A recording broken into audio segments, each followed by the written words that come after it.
Hello everyone, welcome to another Friday Flashback review here from the CC Network, the second of which is happening this month of September. Weird. I'm Fred, your not-so-reliable host in that case, as always, welcoming you into another Big Four review, where I look back at every Big Four pay-per-view from 2002 when I started watching wrestling to 2010, the year before I started on YouTube reviewing it. All sounds good, right? And seeing as we looked at the Raw Rumble 2002 back in July, we're going to be looking at WrestleMania X8 this time. And this event is a little special to me because, of course, WrestleMania X8 on the GameCube was the game that got me into WWF, WWE in general. If it wasn't for that video game, I probably wouldn't be watching wrestling right now, so thank you THQ, wherever you may be, you were the ones who got me into this. Let's just hope, watching the event that inspired that video game, that it actually held up better than the game itself. Well, we're going to have to find that out the further we go in. Now let's look back from what happened between January's Rumble event and now. Of course, No Way Out happened. It threw a lot of cats amongst the pigeons in regards to what would be happening at WrestleMania, particularly involving Triple H, Kurt Angle, Jericho, and the like. And of course, among all of that, we got the debut of the infamous WCW stable, the New World Order, which brought Hall, Nash, and Hogan back to the WWF for the first time since the mid-90s. It is pretty damn impressive. And the fact is, this meant that this WrestleMania had a lot of extra spice, because you had many matches you probably would not have thought you'd see, and another major influx of wrestling talent to try and sandwich onto a roster already burgeoning at the gills. The fact is, though, there were some pretty interesting matches on this card, and I'm wondering to myself right now whether they can deliver, or whether my nostalgia goggles are giving me a little bit too much close comforts. Anyway, we're going to have to find that out. WWF WrestleMania X8 was held on March the 17th, 2002 from the Sky Dome in Toronto, Ontario, Canada, holding a record-breaking crowd of 68,237 fans who wanted to see a lot of history happen. Now, the Sky Dome, of course, is famous for playing host to WrestleMania 6 12 years prior, where the Ultimate Warrior defeated Hulk Hogan to win the WWF Championship, and that's not a bad first impression to make from your first pay-per-view event across the border. Since then, of course, they've gone back to Canada for many events, and they will do later on down the line. But I believe this is actually the first pay-per-view in Canada since 1997's Survivor Series and Montreal Screwjob. I may be completely wrong, but if I am, say so in the comment section. I'd love to be corrected when necessary. And in case of theme songs, we have two here, the first of an ongoing tradition that still goes on to this day, with Drowning Pool's Tear Away and Saliva's Superstar being the theme songs that symbolise this event. But not just that, both bands performed live inside the Sky Dome, doing not just those songs, but the renditions of Triple H's and the Dudley Boyz' theme songs, respectively, both of which came from May's Forcible Entry album. Now, with all the formalities out of the way, we have 11 matches to get through. Let's get stuck into this thing. We start proceedings with the WWF Intercontinental Championship match, pitting the incumbent champion William Regal against the rising star, at least in WWF, that was Rob Van Dam. Now, Regal, of course, if you haven't watched my Raw Rumble 2002 review, won the title at that event, which he later defended successfully against Edge in a rematch in a brass knuckles on a pole match. I know, it wasn't Russo booking, what more can you guess? Nonetheless, since Regal's win at the Rumble, however, Rob Van Dam kept getting in the crossfire of his feud with Edge, getting DQ wins against the champ. Now, Edge and RVD successfully defeated Regal and Goldust in a tag match the night after No Way Out, getting further under Regal's skin, with Van Dam later defeating The Big Show and Lance Storm in a triple threat match to become number one contender for the title at WrestleMania. Now, Regal later cost RVD a hardcore title match by distracting him and allowing then-champion Goldust to pick up the win, with RVD getting revenge in a six-man tag match with the Hardys, pinning Regal to even the score somewhat. However, Regal wasn't done with that, distracting Van Dam in a match with Kurt Angle on SmackDown just before this event, adding insult to injury by beating the man down after he tapped to an ankle lock. Van Dam, however, would have the last laugh, pinning Regal off a 5-star frog splash to win the Intercontinental Championship for the first of many times in 6 minutes and 19 seconds. Now, the WWE made the right choice to make this the opening contest, as it was fast and showcased Rob Van Dam's style well, making him look dominant against a wrestler in Regal who was on his way down in company hierarchy and prominence. Now, the contrasting styles of both men worked well and created an interesting shift in momentum and some great moves from the Brit, showcasing his versatility and power in all one fell swoop. Now, the story of Regal's use of brass knuckles, continuing from his feud from Edge's point of view, were nicely applied but didn't amount to as much as they did prior, meaning they added some extra spice but nothing so much that it would overshadow things. Overall though, I felt this match was quite short and didn't live up to Regal's Mania X7 match with Jericho the year before, and honestly that had much more substance to this, even though we had a title change in this case. It was a decent match, but if given a little more time and a little more of RVD to really showcase himself, I think it could have been a little bit better, and it would have been a great match on the card rather than an okay one. It's not too bad, it's a 1.25 star match, but I'm just hoping that this card increases from here, because if you've got an opening match that doesn't really deliver, we need more than this. Next up, we have the WWF European Championship match, and it puts Diamond Dallas Page against his former protege of Positivity in Christian. Now, Christian lost his European Championship to Page on the January 31st edition of SmackDown, which, along with the Royal Rumble elimination at the hands of Stone Cold Steve Austin 2 weeks prior, started to signal a downward spiral for the former champion, who threw multiple temper tantrums along the way as he lost week after week after week, culminating in a loss to his brother Edge on the February 21st edition, nearly a month later, where he proclaimed that if he couldn't win a match, well, there just wasn't a point in just throwing a temper tantrum anymore. He was going to throw the biggest one of all. He was going to quit the WWF. Big news. Now, while Ric Flair, the co-owner, wasn't there and he tried to get Arn Anderson to release him from his contract, look who showed up. DDP, who told him to smile more and be more positive. And even though you'd think he just cost him a championship, he got a friendship together and they decided, you know what, I'm going to make you win. And even though DDP struggled to try and turn round Christian's loathsome attitude, Christian did manage to get a win in March, beating Billy on an episode of SmackDown. But out of that, he attacked his mentor afterwards and hit him with an unprettier. Now, on the SmackDown 3 days prior to WrestleMania, Christian admitted that he won the match on his own, and as a result of winning, he didn't need DDP's help anymore. And importantly, he still hadn't forgotten and forgiven that DDP for taking his title away from him, which made Page come through and state that if you wanted a rematch, all you had to do was ask me. You didn't need to drag me through all that. And inevitably they struck an agreement to fight for the championship on the Sunday. Now, with that mutual agreement in place, Diamond Dallas Page, who of course drove the Honky Tonk Man to the ring in this very building at WrestleMania 6, got one over on Christian with a diamond cutter to retain the title in 6 minutes and 8 seconds. Now, after the match, DDP told Christian how proud he was of him, and even though that he lost this match, it was a good thing, which caused Christian to throw another massive temper tantrum in not only his home country, but across millions of television sets around the world.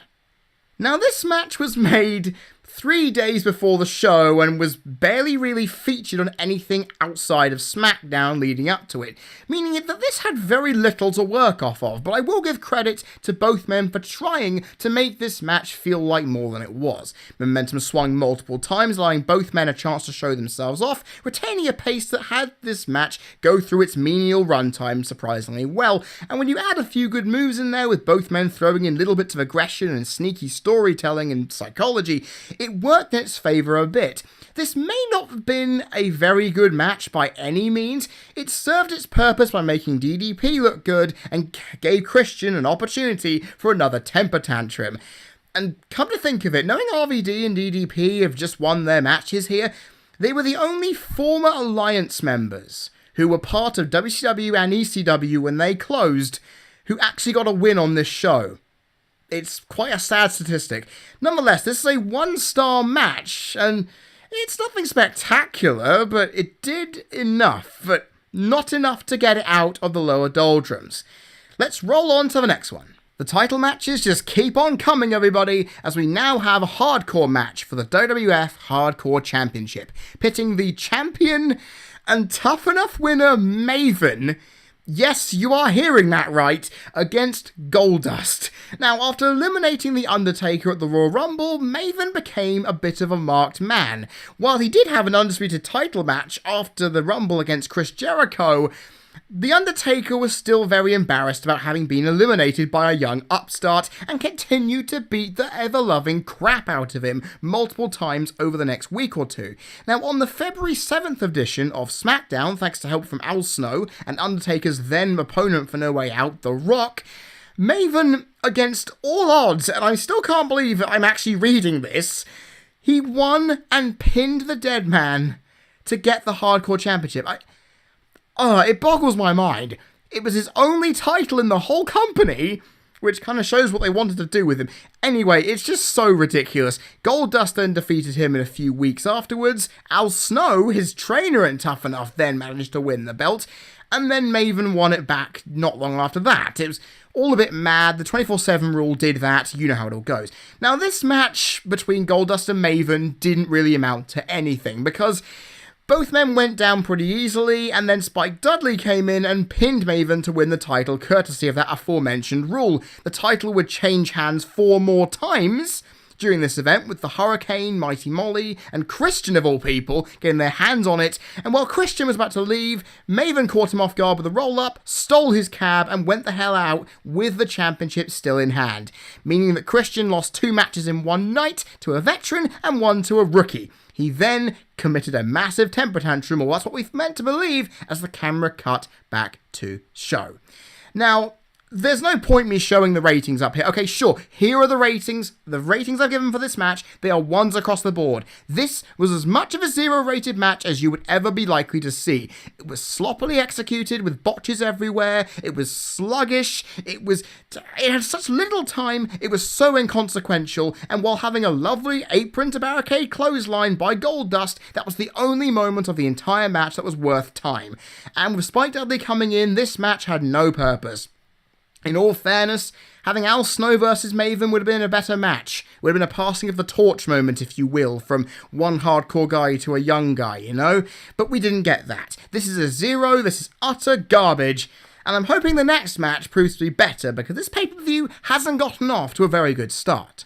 Well, ladies and gentlemen, we have our first non-title match of the evening, and it's been 4 matches to get to it. We have Kurt Angle taking on Kane. Now, after losing his WrestleMania title shot the night after No Way Out, and do not worry about that, we'll get to it later on in this review, Angle, in a fit of rage on the February 21st edition of SmackDown, challenged anyone in the roster to come out there so he can take his frustrations out on them in the ring.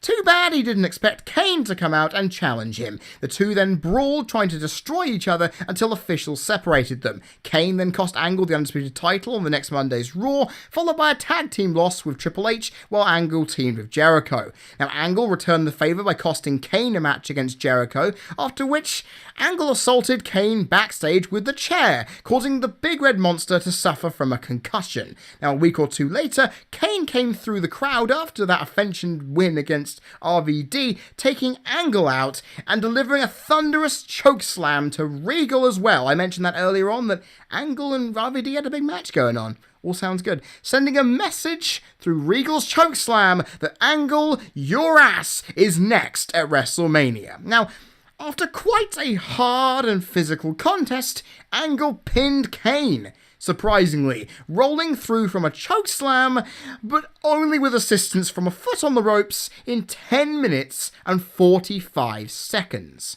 I'll tell ya, this one was way better than I remembered it to be, because I called this match a dull and bland affair in my Judgment Day 2002 review, building up to Angle's match with Edge last November. But This was anything but that. Angle, being the proficient psychologist that he was, worked Kane's head like an absolute boss, with Kane selling it as he would do. But of course, it's Kane we're talking about. He used his power offense to unsettle the Olympian and create an interesting chemistry of speed and skill versus power that really brought this match to life. And when you can see that there were lots of fluid momentum shifts executed by some nice counters, these two had some very good chemistry in the ring, and the intensity that they brought on from the story really made this an incredibly fun match to watch, at least on my perspective anyway, and it got a decent amount of time to tell all it needed to tell, considering that all these guys were doing were brawling for weeks. I'm happy that they at least got their aggression out in a well-orchestrated match. I wasn't expecting it, and it was well worth the wait. If you couple Kane and Angle putting in some great moves, and it made the crowd care, you have a match here that exceeded my expectations completely, especially considering I hadn't seen it in 6 or 7 years. I've forgotten how good it was. All's well and good. It is a 2.25 star match, and if it had gotten a 2.5 in the crowd, pace, or moves section, it would have gotten 2.5 stars. I'm that certain. Well, this is the first really decent match of the night. It's not bad, from a match that I labelled as a throwaway, bland, dull match beforehand.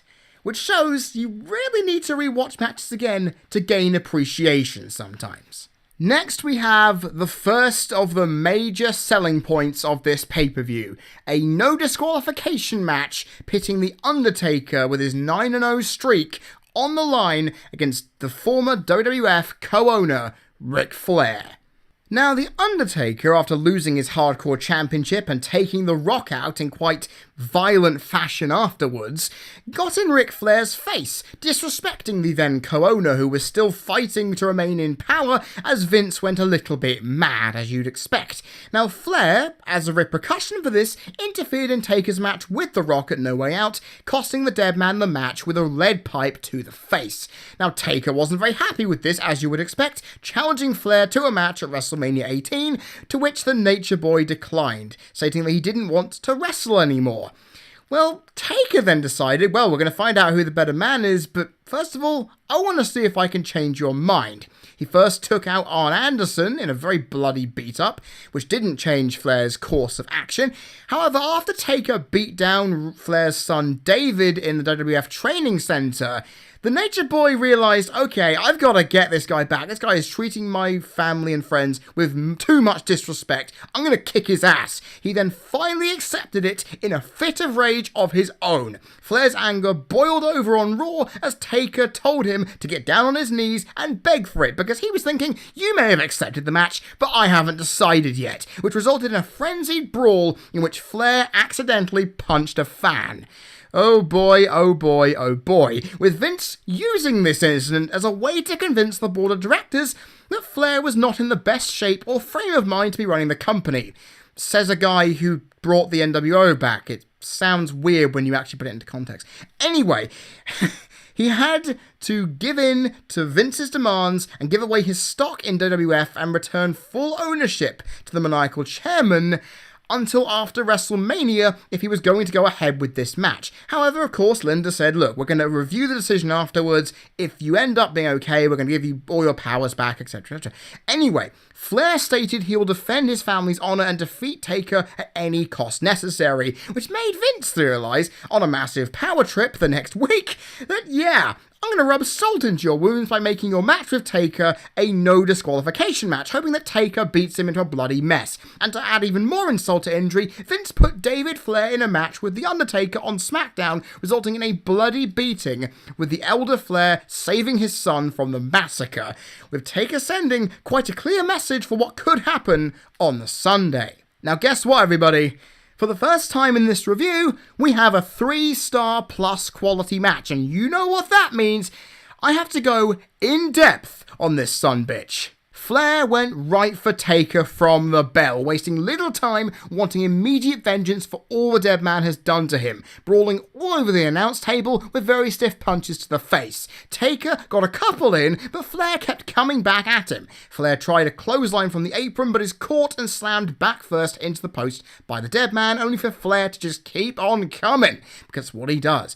Only for Taker to then return the favour as well. Momentum is swinging so quickly here, it's ridiculous. Now, the dead man is bleeding from a little scar on his cheek, which King referred to as being the worst of the gashes. Why? Well, you're going to find out in a second, as Flair is then thrown into the turnbuckle twice, the second time landing on the apron before being given a massive big boot off it for his troubles. Taker then lines up Flair in a steel chair and punches the living crap out of the Nature Boy's head, convulsing as he ends up bleeding profusely from the skull, and it turns his entire head into a crimson mask as the match goes on.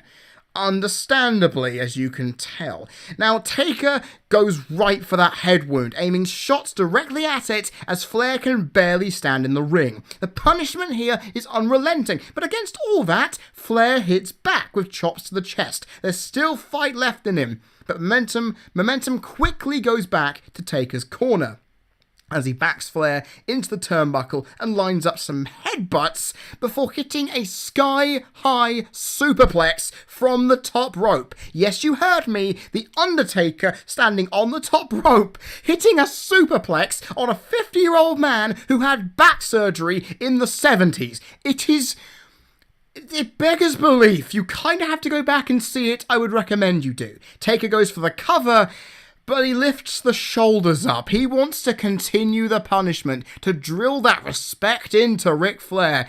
Right as Flair calls him a son of a bitch trying to get up. This thing is about to get really, really juicy. Now, Taker goes back to the head with a stiff elbow and a signature leg drop, going for the cover, but again he lifts Flair's shoulder from the canvas, ready to lash in another flurry of punches to the head wound. This match is quickly turning into a bit of a bloodbath, with actually not much going on, which is pretty impressive. Taker then misses a leg drop as Flair comes back with even more chops, but Taker comes back with some of his own. Now, JR wants the match stopped because Flair is bleeding like hell. But of course, King is saying, well, look, Taker's bleeding, why the hell don't you stop the match for him? Which is even more hilarious.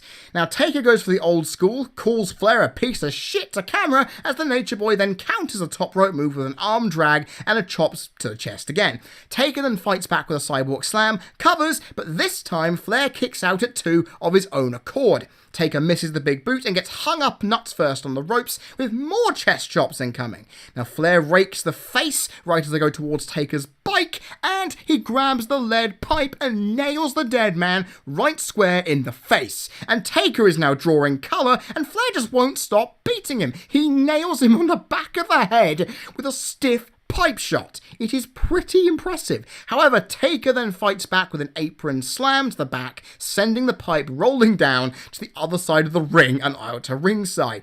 Both men then brawl in the aisleway, coming back into the ring with Flair nailing Taker with a sign. Flair, now on an adrenaline rush, only aims a lot of shots at Taker's open wound. Good to return the favour. However, Taker comes back, setting up a choke slam, only for Flair to nail him with a legal low blow and locking in the figure 4. Taker is screaming in agony as Flair wrenches away, almost losing on the 3 count as well, but Taker sits up, trademarkingly, and chokes Flair out of the hold, hits the choke slam, losing balance on his leg at the same time, which you can't go wrong with. Oh god. And he then covers, but Flair still kicks out. Taker then punches the head multiple times again. He covers, but Flair kicks out again. And Taker is not happy with this. He punches and beats the crap out of Charles Robinson. Funny little Nate actually refereed this one. I find that quite hilarious. Anyway, Taker goes for the pipe, but Flair hits him with a low blow again, with more chops to swing momentum. And then you have Arn Anderson coming in, hitting his patented spinebuster, which I still heart is one of my favourite moves of all time. Flair covers, but Taker somehow kicks out. Taker goes for Anderson, who is now bleeding from a couple of punches to the head. Taker now locks in a Dragon Sleeper on Anderson's surgically repaired neck. Brilliant storytelling. And he doesn't see Flair coming with a chair, who nails him with it. But Taker then comes back with a boot, nailing Flair in the face with that same chair. Now Taker lines up the last ride, Flair fights out of it, I'm not sure if it's a botch or not, but Taker then lines up a tombstone and it connects. 1, 2, 3. Taker wins this bloodbath in 18 minutes and 47 seconds, the longest match of the night by a mere 6 seconds, extending his streak to 10-0. Now, while this match may have looked quite simple when you look back on it, it told a brilliant story, which drove it forward to the rating that I've eventually given it here. Flair's never say die attitude contrasted superbly with Taker's aggressive and hard-hitting offense, which created great chemistry, and with all that went on in this match, even though it was very simple, it kept the crowd on their feet. With momentum shifting quite frequently, it made the match seem like more of an even contest than it rightfully should have, with time going a little too long, but filling all it could with some intense emotional brawling. Now with Arn Anderson's appearance, well, that was just icing on the cake and just made the story even better. Now, this match was way more enjoyable than I ever remembered it being, and it could have been from my increased appreciation of in-ring psychology over the last 7 to 8 years, because back in around 2008-9, I still was in that mode of appreciating matches that were spot fests. I never treated the in-ring story with much care, so I didn't really like this match much. But I look at it now, and I have to give it massive credit for taking something so simple and just making it ever more amazing. I know that some people may not like this match as much as I would, but this is a story-driven match that kept me and the crowd on their feet throughout and did just enough to cover its runtime to substantiate itself. This, ladies and gentlemen, was a very good 3.5-star match. And if you can believe it, this is actually the highest rated match of the evening, which really is quite bad to say because we still have 6 more matches to look at. Let's just hope they have the ability to reach at least to the par of this. Now we have a match of some description. It's Edge, Ontario's own, taking on Booker T. Now, the reason why that intro is so stilted and nervous, as you can hear, well, it's because the reason these two are feuding is very, very, very, very, very, very silly indeed. They're feuding over who should be in a Japanese shampoo commercial. Yes, you have Booker T, former WCW champion, and Edge, up until a month or two prior to this, the Intercontinental champion, fighting over something so menial, it makes you question your own existence. But nonetheless, Booker T was auditioning for this commercial, and he was in line to get it apparently, until he wrote his own script, which when he said it to Tajiri, offended him so much that Tajiri phoned the producer, and the company decided to go in another direction and endorse Edge as the winner of the role, which pissed off Booker to no end. Booker got his revenge on Tajiri a week later, with Edge making the save and mocking the 5-time WCW champion in the process, with Booker getting his revenge in a tag match with Test, forcing an exhausted Edge to watch the spinneroonie before getting hit in the back of the head with a stiff kick. Now, as you can probably tell, we are in Canada, so who the hell do you think is going to win this one? Because all seem to go against Edge in this match and the build-up, but the Canadian, who of course attended WrestleMania 6 in this very building, pinned Booker T off an execution in 6 minutes and 42 seconds to send this crowd at least one bit of good Canadian vibrations. Now, the thing is, this match was fine, I guess. You see, both men wrestled aggressively. They put on a good show, minus one Hurricane Rana botch, but this storyline was great for weekly television, but it did nothing to help this match. When you've got a storyline and build as sloppy, mundane, and stupid as a Japanese shampoo commercial, unless it was hair versus hair, which probably inspired the hair versus hair match that Edge got 2 months down the road at Judgment Day, if it was that, I'd be alright. But you look at this match and think this was for nothing. This wasn't for anything, it was just a throwaway match on the card. It had no real consequence. And, okay, I'll give Edge and Booker some credit for weaving together a story of aggressive, intense wrestling that these two wanted this really bad, with lots of counters, kickouts, and an Edge-a-Rooney, which was lovely by Edge. They were just enough to go along with a mediated pace and swinging momentum to allow this match the benefit of the doubt to take it away from the negative area of the rating scale, even though it is still technically there. Ladies and gentlemen, this was hovering dangerously above a 0, but I was very kind and gave it a ½ star rating.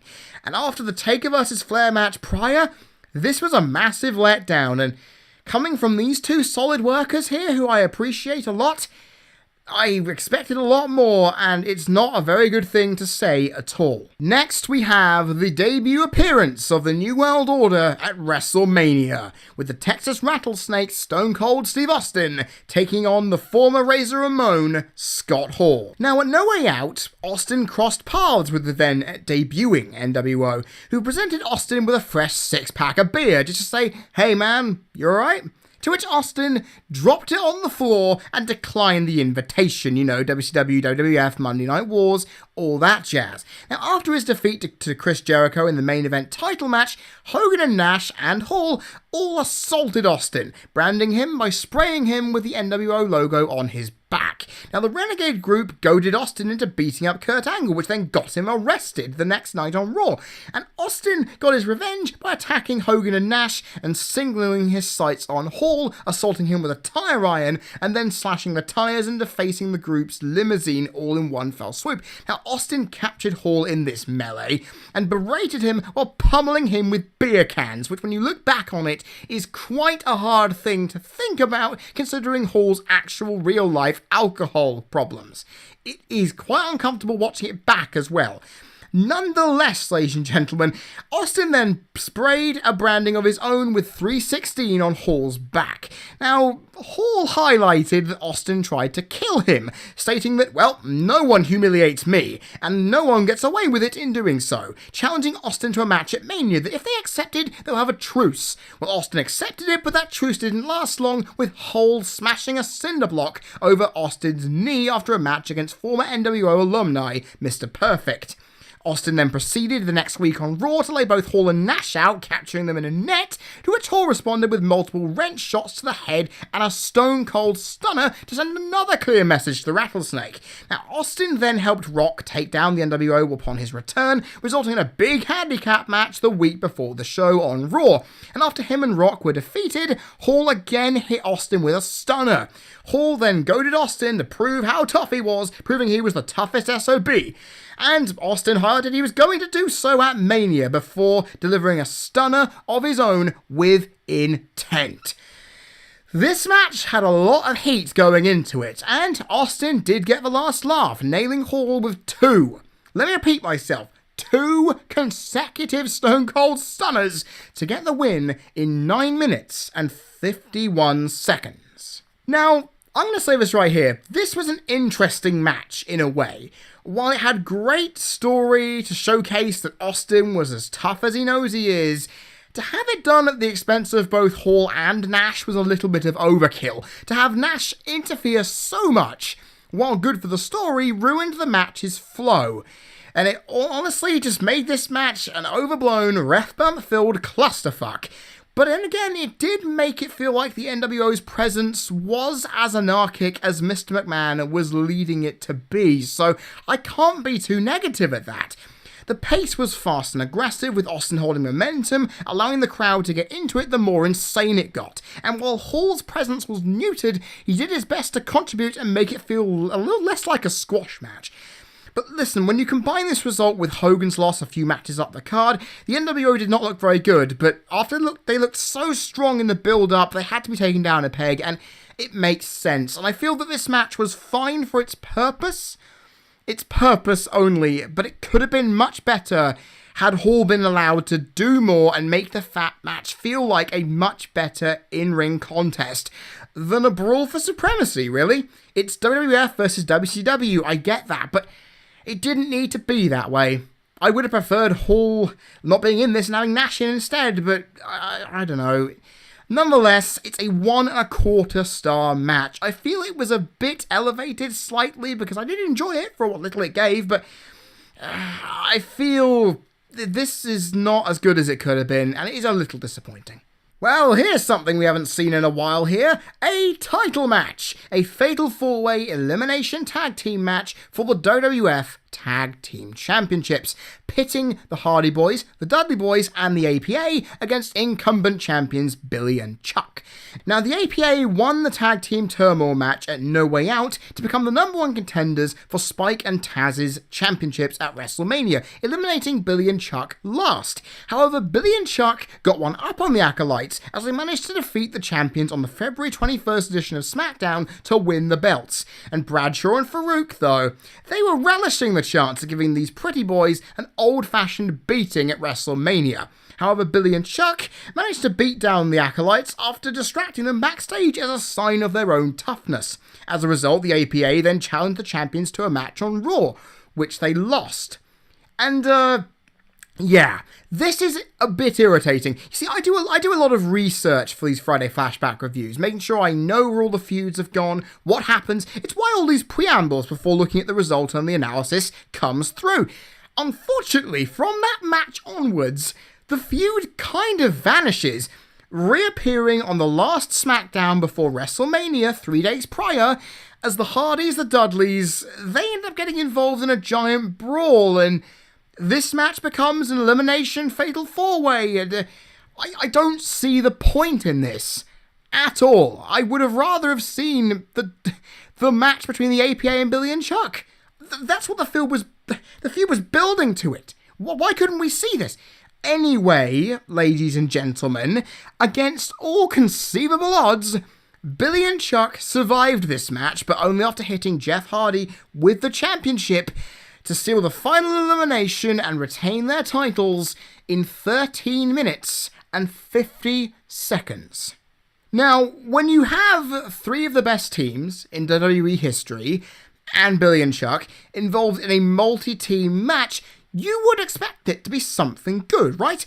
Well, there was some good tag team wrestling and some nice moves and some good okay bits of momentum shifting, but this match felt completely flat in places, lasting way too long and leaving the crowd silent for good portions of it. The APA, right, who were the instigators for the feud with Billy and Chuck in the first place, didn't last longer than, say, 4 or 6 minutes. It killed the fan interest and the match's momentum dead in its tracks, having to integrate big spots with Stacy Keibler and the Dudleys' tables to regenerate some crowd interest. And as a result, it was throwing in momentum shifts and quick tags and aggressive action like it didn't really mean much, even though it added a little for the time length anyway. And it helped build steadily to an unexpected conclusion, but it felt like a slog getting there. There was no way that these 4 teams were going to be able to match up to TLC 2 the year before, I get it, but they could have done something much better, because this looks incredibly awful in comparison, even with what little they tried to do to make it somewhat entertaining, right? We went from a 5-star classic last year to a 3/4 of a star match this time in the space of a year. It's quite disappointing, because if I'd gotten the APA versus Billy and Chuck match as I would have probably expected from the build, this would have been better. It would have meant something, it would have had some backstory to it, it would have been interesting, but alas, it was not meant to be. Next, it's the match I'm sure all of you want to hear my opinion on. It is the biggest dream match of all time up until that point, happening and coming to reality. It's Icon versus Icon. Rock versus Hogan. Wrestling's past versus wrestling's future. Is this one of the greatest matches of all time, in my opinion? Just like everybody else says. Well, let's have a look at why this match, this amazing match, came to be. Now, upon returning to the WWF for the first time since 1993, good God almighty, that is a long time, at No Way Out as part of the NWO, Hogan berated the fans who had turned their backs on him, telling the WWF's fans to kiss his ass for not respecting him as the biggest star that wrestling has ever seen. Now, The Rock came out in that now famous moment, highlighting that no, the fans didn't turn their back on him, they loved you, and as a result, you want to prove how good you are, why don't you face off against The Rock at WrestleMania, which the moment is still sublime to watch back, and I love it enough. Hogan begrudgingly accepts, highlighting that, yeah, Rock, you'll need some good luck to beat me. To which Rock replied with a rock bottom that was heard around the world. However, Hall and Nash attacked him at the entrance ramp with a Rager's Edge, a jackknife powerbomb, and a hammer to the back of the head, spray painting the Great One as well when he was down. The EMTs took Rock to an ambulance, which Hogan then rammed with an 18-wheeler. I'm sorry, where does attempted murder come into this? Anyway, Rock was on the shelf for about 3 weeks. Somehow he's not dead. Hogan continued to taunt a cardboard cutout of Rock in the meantime, while he helped Nash and Hall deal with Austin. Now, returning 3 weeks later, as I mentioned, on the March 7th edition of SmackDown, Rock stated that Hogan had made a mistake not finishing him off when he did, and challenged him to just finish the job now. Hogan didn't, saying he wants to finish the job when Rock is back at 100%, because he's a fighting champion. He's a fighting legend who will do it his way, and he'll do it at WrestleMania. Now, Rock was pissed, trying to get Hogan to do it, noting that he didn't have the balls, because he's old and past it. Lovely. Scott Hall stepped up and challenged The Rock to a match, which descended into a melee with Austin coming in and that aforementioned handicap match I mentioned earlier. And of course, Hogan pinned The Rock in that match, gaining advantage to this big match we have now. However, Rock retorted 1 week later, proclaiming he will go to Mania and cement his legacy as the best ever. Oh, really? Well, Hogan mentioned to his NWO cohorts just before this match he was going to do it on his own, much to Hall and Nash's displeasure. Well, when push came to shove, Hogan and all his might could not keep the Great One down, as The Rock pinned Hogan off a people's elbow in 16 minutes and 32 seconds, which was all good. Now, Hogan shook The Rock's hand afterwards, causing Nash and Hall to turn on him. All well and good with The Rock coming to his aid, as the loud as hell crowd gave these two a round of appreciation for both men before they went behind the Tron. Now, this match is much like Andre versus Hogan in that it's had its legacy built on its hype and its obviously massive crowd reaction. However, unlike Hogan versus Warrior, which took place in the Sky Dome 12 years prior, I may remind you, it didn't have a lot to make it a sublime wrestling match. Now, sure, Hogan vs. Warrior wasn't an in-ring classic by anyone's estimations, but it took a sublime story through what little it did to make it at least a 4-star classic.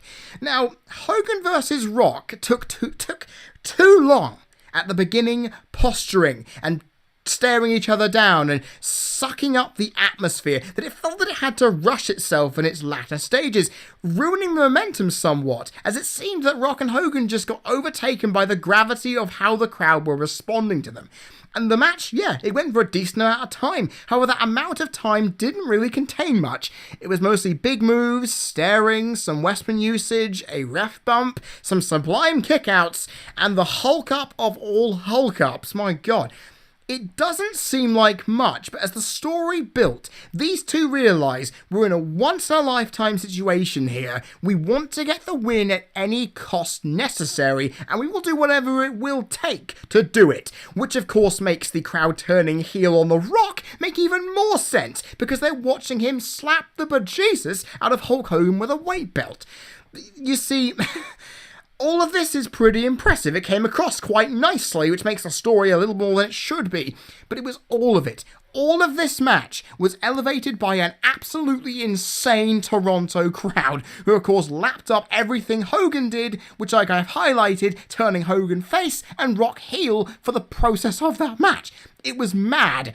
And the thing is, while it made the match more entertaining, it wasn't all that I need. You see, for me, I need more than just an atmosphere to create a great match. I said many times that if you've just got the crowd reaction, you need the substance to make it worth it. This did not have it.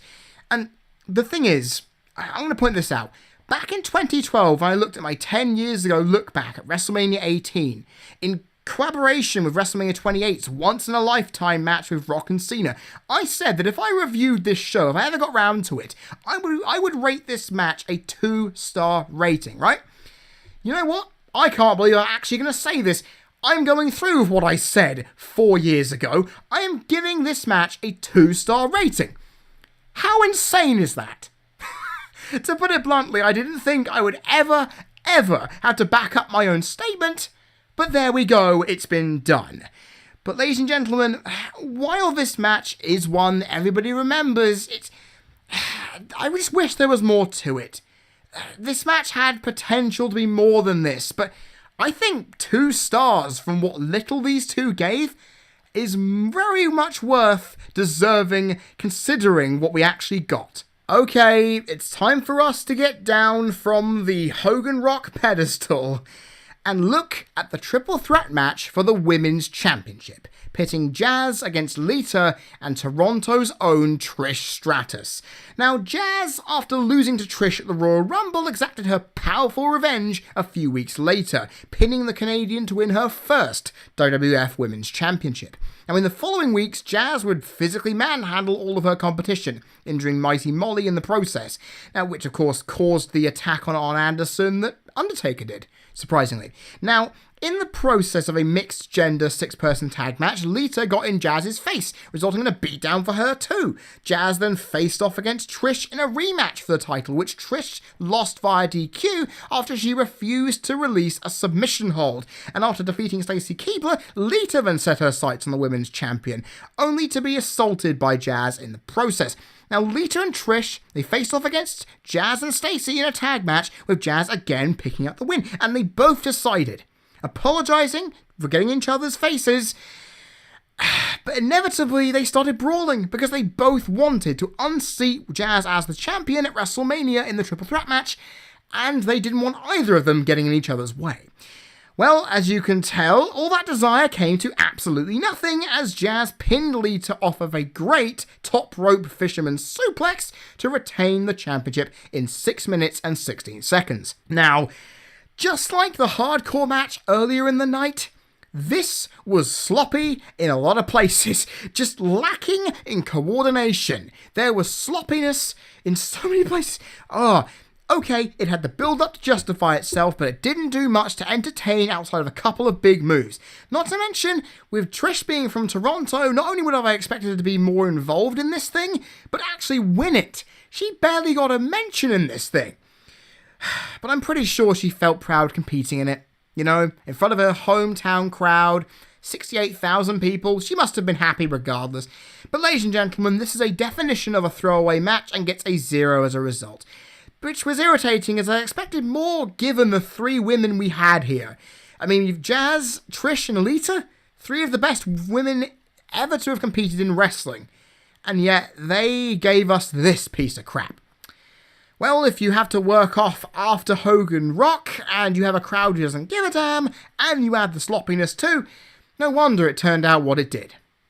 Well, ladies and gentlemen, we've done 10, now we've just got 1 to go. The main event for the WWF Undisputed Championship, pitting Chris Jericho, the incumbent champion, against Triple H.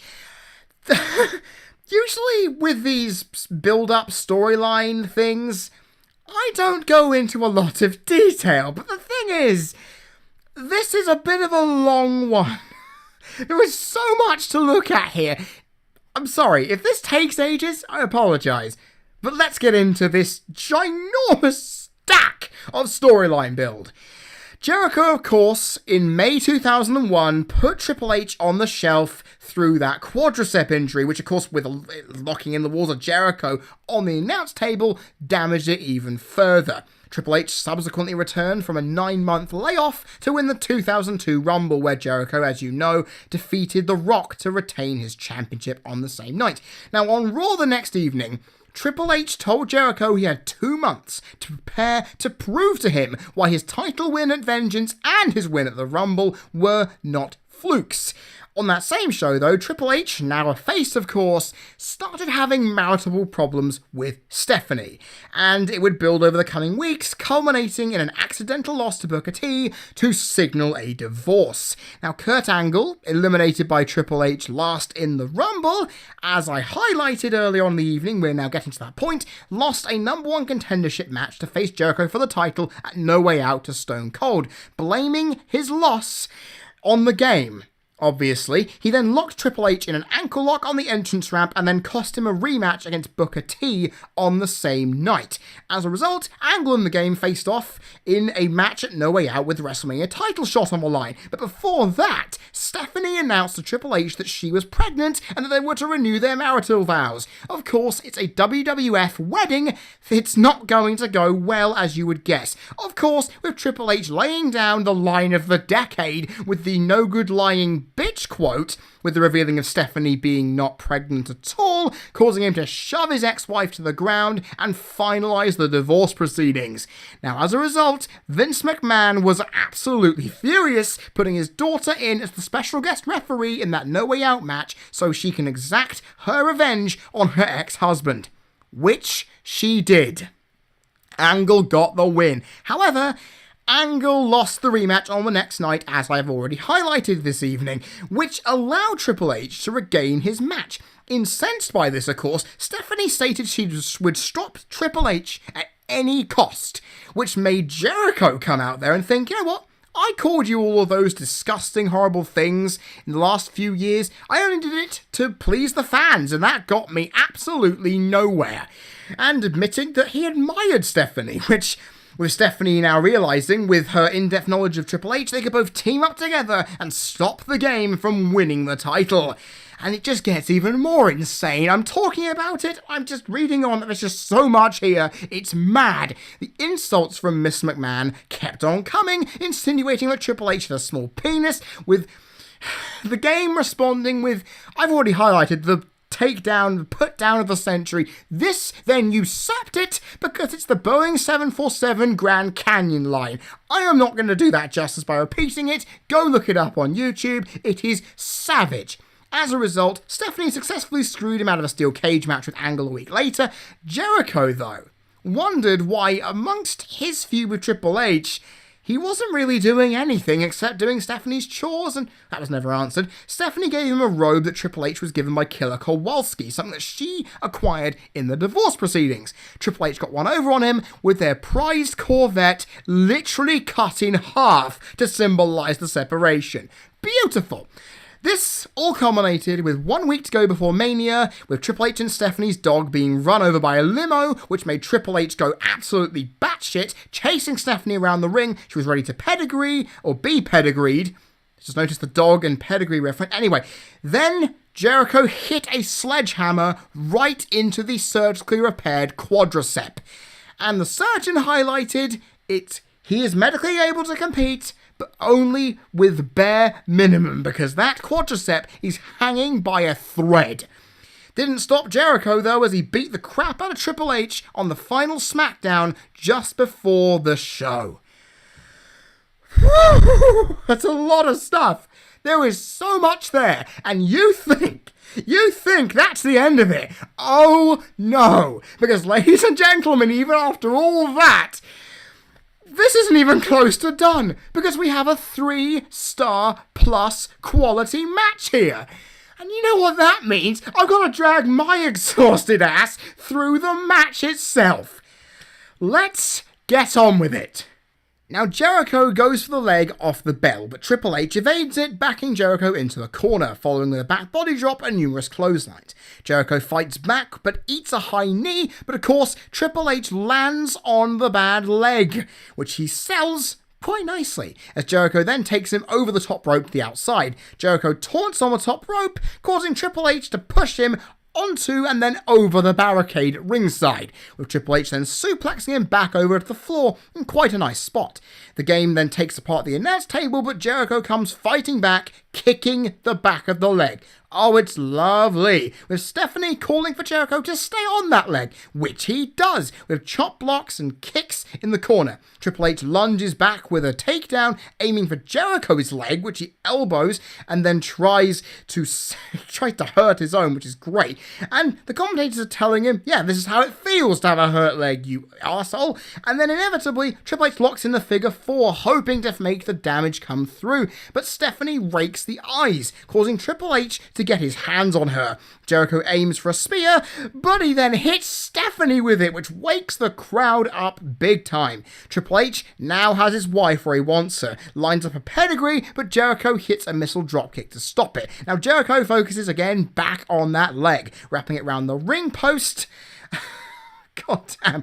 And Stephanie kicking it as Jericho is then pulled out to the corner by Earl Hebner. Brilliant! Jericho then goes for the elbows to the leg, stretching, wrenching, and slamming the knee into the canvas with all his vigour. To add even more insult, Stephanie then lines up a slap to the face in the corner as Jericho locks in Bret Hart's signature figure 4 around the ring post. Now Triple H tries to fight back, but Jericho hits a drop toe hold and some lovely leg wrenches, again to weaken the quadricep. And Triple H is writhing in agony. The crowd chant Hogan likely for some reason, as Jericho is pushed into the steel post with his last bit of strength that Triple H can muster. Jericho then goes back to the leg, but eats a clothesline for 2 in the first pinfall of the match. Triple H then hits his patented facebuster, but again, his leg is hurt. He has to hobble away from it. Jericho then runs back, and Triple H then botches a double A spinebuster, hitting it properly on the second attempt for 2. A faint Y2J chant is heard, it's Canada after all, as Jericho sends the game over the top turnbuckle to the outside. Jericho takes apart the King and JR announce table. As Hebner focuses on Stephanie, Jericho lines up a Walls of Jericho on the table, of course, reminiscent of the spot that hurt the leg in the first place. Lovely storytelling. However, Triple H fights out of it, lines up a pedigree, but Jericho counters it, back body dropping his challenger through the Spanish announce table. Jericho then puts Triple H back in the ring, and he hits the Lion Salt successfully. He covers, but somehow Triple H kicks out. Somehow! Jericho covers again, but the game kicks out once more. Jericho tries to lock in the Walls of Jericho again, but it fails with Triple H going for the pedigree, but Jericho aims a few punches right at the leg to free himself, and he finally locks in the walls. Triple H is writhing in agony, screaming in pain, struggling to reach the ropes, and Jericho just pulls him away from it, and he passes out with the pain. Hebner counts for 2, but then Triple H fights back, and using his upper body strength, which we know he has in buckets, makes it barely to the ropes. Jericho is dismayed. He thinks he's won the match, but hasn't, making him get a steel chair from the timekeeper. Stephanie distracts Hebner, but Triple H kicks the chair into Jericho's face and DDTs him on it, covering, but Jericho kicks out at 2 this time, and Stephanie now has the chair. She aims it at Triple H, but Earl Hebner takes it away from her. The referee tells her, if you do anything else, I'm going to throw you out. She then pushes him to the ground. However, it leaves her alone, head to head, face to face with Triple H. He has finally got his ex-wife alone with no else going. The crowd are wanting to see this. They are ramping up. They want to see her put down, and he hits the pedigree as the Toronto crowd go nuts. However, Jericho then comes round and nails the game right in the face as Hebner tends to Stephanie. We have a cover. 1, 2, and Triple H somehow kicks out. How the hell he's done it, I have no idea. Jericho lines up a pedigree of his own because he couldn't get that more evil. Triple H then counters it into a catapult. Jericho lands on the second rope, springboards off, but lands right into a gut kick, and Triple H hits the pedigree finally at what seems like the third attempt of trying on Jericho. He covers and gets the 3. Triple H wins the title, becoming the undisputed champion, as well as, I believe, the first person being played to the ring by a band at WrestleMania to win a match, probably since Lawrence Taylor. I may be wrong, please correct me if so, in 18 minutes and 41 seconds. Now, this match was just as good as I thought it could be from an in-ring standpoint. It focused on the story of Triple H's leg and his idea to get one over on Stephanie, with Stephanie interfering lots. It slowly built throughout to where Triple H's victory was just as sweet as it ever could be. I felt it went on a little too long, but it did enough to make me not really care about that, while momentum shifted a little too much for it to be seen as a realistic contest. While I enjoyed the story, and the pacing and momentum and time was okay, and my enjoyment was pretty up high. The thing is, there is one thing that rates this match down, and it is the bitterly disappointing crowd reaction as it sucked all of the intensity out of this match. While I will criticise the atmosphere of Rock and Hogan earlier from distracting from the match, it made that one a much better one. This match was great, psychology-driven, and really fun to watch, but that Toronto crowd were so burnt out, they could not be receptive to psychology-based storyline at this late stage in the evening. It made this big match that had been built up since last June. It's that bloody long ago. Or was it May? I can't remember. It's one of those two. It's been built up for nearly a year, and they didn't seem to care. And this should have been a massive match, but it felt flat. And yeah, sure, they came alive with Triple H beating Stephanie down, but outside of that, they were absent. Even a table spot couldn't get them to crank it up a gear. This should have been a 4-star match, and it easily would have done it if the crowd had just spoken up and given this the intensity it needed. If it had enough intensity, like Flair and Taker had early on in the evening, this would have been brilliant. And on top of that, if the build was any suggestion, this match should have had the crowd going nuts for Triple H wanting to get revenge. The fact that they didn't irritates me. It really does. Jericho got faint chance. Hogan got faint chance. What the hell? It's Canada. I understand why Jerry Lawler calls it Bizarro World. Really. Because thank you, Rock and Hogan, your match ruined this one from reaching its potential. This could have been the best match of the night, but instead it has to rest for second best at 3 stars. Yeah, 3 stars. This could have been 3.5, could have been 4. Unfortunately, it isn't. And it means this event, while actually having a satisfying match to finish, ends on quite a damp note indeed. It's been over an hour now, ladies and gentlemen, but it's now time for me to look back at my final thoughts on this gargantuan show. This WrestleMania had a lot to live up to, considering it had one of the biggest WrestleManias of all time happening the year prior. It was always going to stand in its shadow. The Rumble, early on in the year, was pretty good. It nearly hit a 7 out of 10, which is great. However, WrestleMania X8, no matter how much my rose-tinted goggles could make it look, didn't come out looking that well at all. Especially considering you have 9 of the 11 matches on this card going below 2.5 stars. It doesn't look like this card lived up to potential, did it? Especially when you have a lot of wrestlers being put on the card in matches they shouldn't have been in, had matches that didn't last long enough to build much, or had feuds that meant nothing as to which their matches meant nothing. Sure, there was just enough good stuff to get this card motoring along, but as most of the matches on this card floundered in 1-star category, with only 2 of them actually getting out of it alongside the 2 big Taker vs. Flair and Triple H vs. Jericho matches, this event didn't really have much going on. And while I'll give Kane vs. Angle a good credit for surprising and Hogan and Rock doing its bare minimum to get itself into where it did, the rest of this card barely turned up. And overall, I feel this was a WrestleMania showing that the WWF were lacking in a lot of card structure and accurate roster application. They put people in matches for no legit reason, and it showed on this card. And okay, I fully understand that this WrestleMania was enjoyable, but it was too bloated by the hype surrounding its big matches to where the rest of it was just gas coming out of it that, when smelt, didn't leave the best impression. I can see after this event why the brand extension followed 2 months later. I really can. Because even on a big match like this, a big match, big feel show like this, they had to push matches in when they weren't necessary, and it ruined the card overall. you know what? I have rated some pay-per-view cards on Friday Flashback this year that have been worse than this. But I will say this, regardless of that, I still enjoyed myself more watching this event and analysing it, and even making the video now I've enjoyed myself more, which says something. I'm just saying now, though, that this event, while I enjoyed watching it more than the Great American Bash last month out, and others before it, I feel that it didn't do enough to reach the potential it really should have deserved.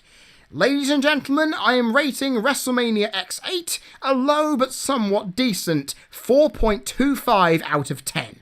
It's a pay-per-view that looks better through nostalgia goggles, sure, but when you look at it in depth, it doesn't have enough to keep itself properly afloat and amid its lofty presence and premise. Maybe they just had too many musical performances on the card. Who knows? Canada, though, has only seen 5 pay-per-view events since this one, with the 2016 Survivor Series in November this year making up 6. Maybe this event signaled why they don't go to Canada anymore. They went big here. They went big and they were hoping to go home happy, but instead they got slightly frozen out of the cold, hard north. Well, there we have it, everybody. The WrestleMania X8 Friday Flashback is done, and I am telling you right now, I sound tired for a reason. This video is going to be over an hour and 5 minutes long. I have no shame in that, because my videos always tend to go this long when I ramble about wrestling. The thing is, though, I've been sitting in this room recording this for nearly 3 hours, and I am so tired right now. I just want to go and just lie down. But then again, with every WrestleMania, it is a big show with multiple matches. You know it's going to take a while, and I appreciate if you've reached this far. Thank you so much. I appreciate it immensely.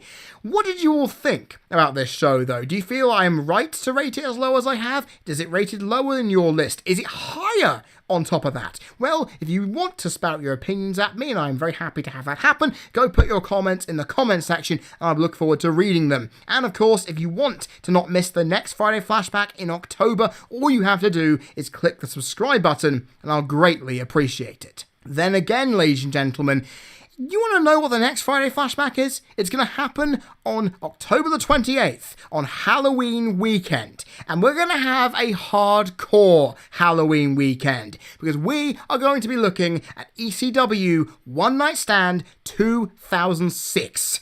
This is going to be a lot of fun, because I remember it being a decent show. So, unlike this one, let's just see if 10-year-old nostalgia glasses can really do that event justice. I have been Freddie Thomas, you have been people listening. This has been a WrestleMania X8 Friday Flashback for the CC Network. And I'm going to take my tired ass and lie down. And I will see you all next month. Cheers.